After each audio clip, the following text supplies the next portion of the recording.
جی زاہد حسین صاحب، اب وہ پروفیسر احسن اقبال صاحب، ان کے بارے میں بھی یہ ہے کہ ان کے پاس بھی کوئی اقامہ ہے، لیکن انہوں نے پہلے اپنی ایکسپلینیشن دی ہے کہ 2004 سے 2006 تک میں گورنر مدینہ کا ڈیجیٹل اکنامک کا میں ایڈوائزر تھا۔ اب انہوں نے کہا کہ میں نے 2013 میں نامینیشن پیپر جب جمع کرا رہا تھا تو اس میں میں نے ڈسکلوز کیا تھا۔ اب سوال یہ اٹھتا ہے کہ 2008 میں بھی الیکشن ہوئے تھے، آپ کا تو 2004 سے 6 کا کانٹریکٹ تھا نا، تو 2008 میں بھی آپ نے الیکشن لڑا تھا، اس وقت بھی آپ نے نامینیشن پیپر دیے تھے اور وقتی طور پہ آپ کولیشن گورنمنٹ میں وزیر بھی بنے تھے۔ 2008 میں کیوں نہیں آپ نے دیا؟ اگر یہ نکلتا ہے کہ 2013 میں انہوں نے دیا ہے تو 2008 کا ایک الیکشن لڑ چکے ہوئے ہیں، وہاں نامینیشن پیپر میں اگر ڈسکلوز نہیں کیا ہوا۔ یہ تو بہت ساری چیزیں ہوتی رہتی، لیکن اصل بات یہ تھی کہ ان کے جو نامینیشن تھے پیپرز تھے یا جو ہے ان کی جو ممبرشپ تھی اس کو کسی نے چیلنج نہیں کیا۔ تو قانون کی روح سے جو ہمارے یہاں ہوتی ہے وہ تو ہم پہلے بات کر چکے ہیں، ایک مورل ایک وہ بھی ہوتی ہے، لیکن ان کی جو ایتھکس بھی ہوتی ہیں، لیکن ان کے جو لا کے لحاظ سے ان پہ کوئی اس لیے نہیں آتی ہے کہ ہی واز ناٹ چیلنج، اور اگر آپ چیلنج نہیں کریں گے تو پھر وہ جو ہے اس کا اپلیکیشن بھی نہیں۔ ابرار الحق کا سٹیٹمنٹ آیا ہے، وہ کہتا ہے میں جا رہا ہوں، چیلنج کر رہا ہوں۔ ان کا اپوننٹ تھا نا الیکشن کے اندر، اور بابر اوان نے بھی کہا ہے کہ وہ کریں گے، کیونکہ پی ٹی آئی کے لیے تو یوسی اس وقت یہ اب الیکشن کیمپین کا حصہ ہے، بار بار امبیرس کرنا۔ مگر اس میں ایشو تو پھر وہی آتا ہے نا کہ دیکھیں کہ ان کے لیے اس وقت یہ امبیرسمنٹ تو خیر ہم نے آئی تھنک فیصلہ کر لیا کہ پی ایم ایل این کو اس سے کوئی فرق نہیں پڑتا، کیونکہ وہ دیکھتے ہی نہیں ہیں کہ یہ کوئی ایشو ہے کہ نہیں۔ سو اب صرف یہ ہے کہ اس کا الیکشن کیمپین پہ کیا اثر ہوگا جو 2018 کا الیکشن آ رہا ہے، کیونکہ خواجہ آصف کی کنسٹیچوئنسی جو ہے فار ایگزامپل اب الیکشنز کے اتنے قریب یہ ڈسکوالیفیکیشن آیا ہے کہ اس میں بائی الیکشن تو نہیں ہوگا، مگر اگلا الیکشن ہے Khawaja Asif P M L N کے ایک بہت جانے پہچانے وہ چہرہ ہے، بہت کلوز ہے میاں نواز شریف کو، ان کی لائف ٹائم ڈسکوالیفیکیشن کا مطلب ہے کہ یہ سیالکوٹ کی ایک ایسی کنسٹیچوئنسی ہوگی جس میں اب پی ایم ایل این کا کوئی نیا کینڈیڈیٹ ہوگا، انلیس کہ خواجہ آصف کے بیٹے جو ہیں وہ آ جائیں گے اس کنسٹیچوئنسی میں، کیونکہ میرے خیال میں ان کا ایک بیٹا ہے۔ تو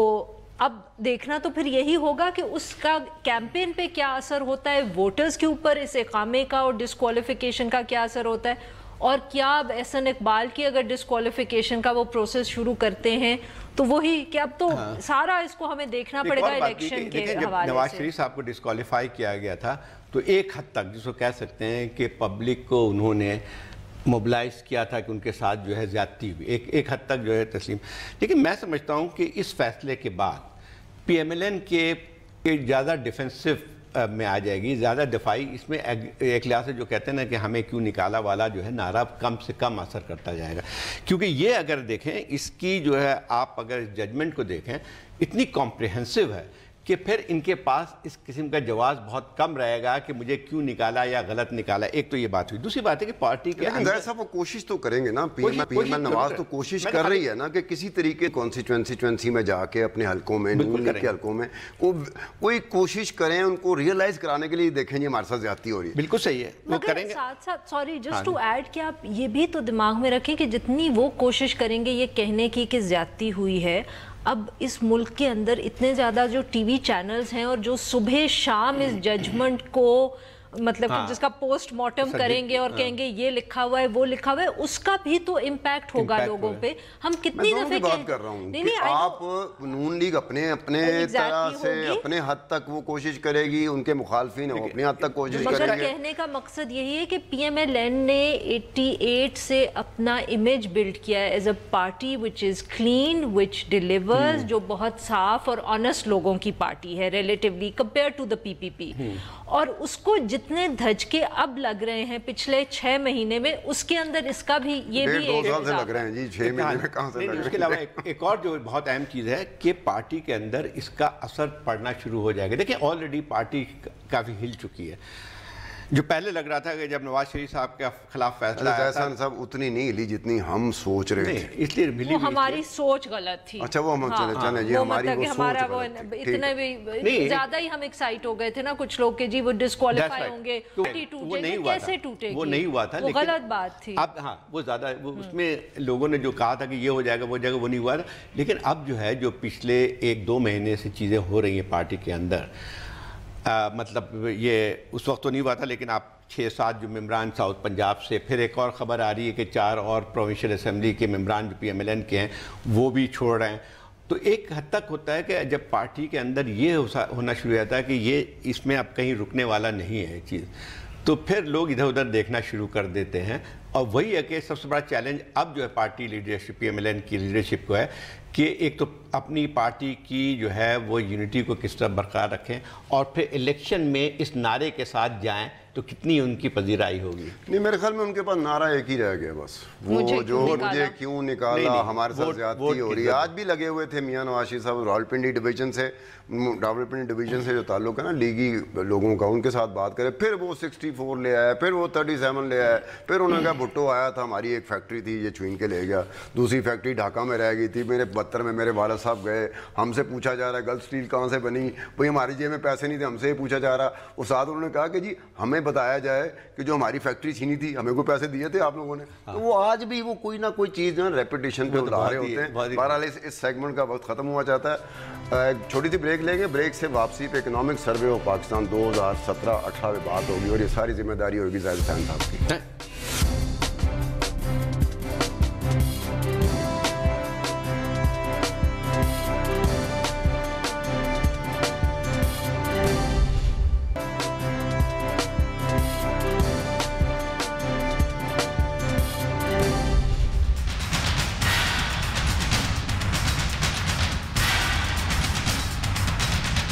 انرجی کے لیے جو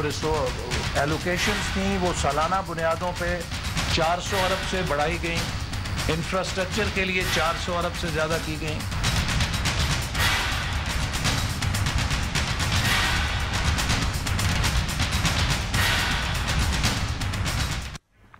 ویلکم بیک ٹو دا شو. جی زاہد حسین صاحب، آپ کی ذمہ داریوں مزید اضافہ کرتے ہوئے، آپ کے کاندھوں کو استعمال کرتے ہوئے، یہ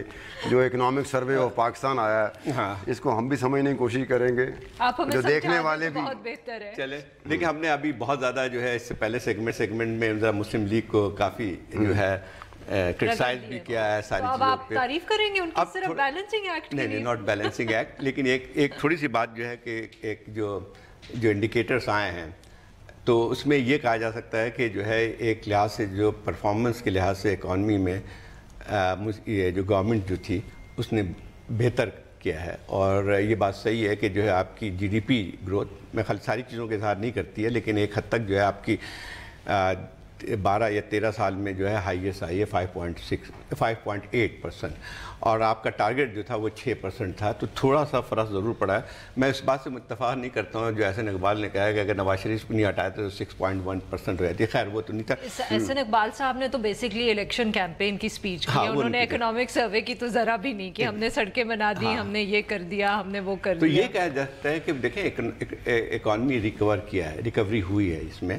اور جتنے بھی ٹارگٹ تھے اس میں چند کے علاوہ جو ہے کافی حد تک اس کو حاصل بھی کیا گیا. ریونیو جو ہے وہ آپ کی جو ہے جو 2013 میں تقریباً 19 ارب تھی، جو کہ بڑھ کے شاید 39 ارب جو بتائی انہوں نے، جس کا مطلب آلموسٹ ڈبل ہو گئی ہے. لیکن اس میں ایک پرابلم یہ بھی آتی ہے کہ جس چیز کو ہم بتا رہے ہیں کہ بڑھائی ہے ریونیو، تو ایک بہت بڑی شکایت یہ آئی تھی کہ جو کسی آپ نے اسٹرکچر ریفارم یا جو ہے ایک جو آپ کا ٹیکسیشن سسٹم کو ریفارم کرنے کے بجائے جو ہے آپ نے انڈائریکٹ ٹیکسیشن کے ذریعے جو ہے یہ ہدف حاصل کیا تھا، اور جو کہ مطلب اس کا یعنی فرق بھی پڑتا ہے کہ اگر جو غریبوں پہ اس کا زیادہ بوجھ پڑتا ہے اور امیروں پہ جو ہے اس کا اتنا جو ہے اثر نہیں پڑتا ہے جب آپ انڈائریکٹ ٹیکس کرتے ہیں. ایک تو یہ بات ہوئی. دوسری ایک اور بات بھی ہے کہ جو چیزیں رہی ہیں بہتر رہی ہیں اس میں آپ کی جو ہے پاور سیکٹرز کی سچویشن بہتر ہوئی ہے. بہت ہی یعنی آپ کو پوری طرح لوڈ شیڈنگ نہیں کی ہوگی، ختم نہیں ہوئی ہوگی، لیکن تو بھی جو ہے صورتحال کافی بہتر ہوئی ہے. اس کا اثر آپ کی تمام اوور آل اکانومی پہ بھی پڑا ہے. جب ہم بات کرتے ہیں کہ جو ہے بہت سارے ٹارگٹ آپ نے حاصل کیے ہیں، خاص طور انڈسٹریل سیکٹر میں بھی، ایک سب سے جو تھوڑی سی تھک نہیں گئے تو آپ نے مجھ سے کہا بتا رہا ہوں، ایک خالی جو اچھی پازیٹیو سی چیز ہے تھی کہ جو ایک زراعت کا شعبہ جو کہ ہماری GDP کا بہت بڑا حصہ ہوتی ہے، اور یہ الزام تھا اس پہ گورنمنٹ پہ کہ انہوں نے زراعت پہ توجہ نہیں دی، لیکن اس دفعہ جو ہے جو آپ کی زرعی پیداوار تھی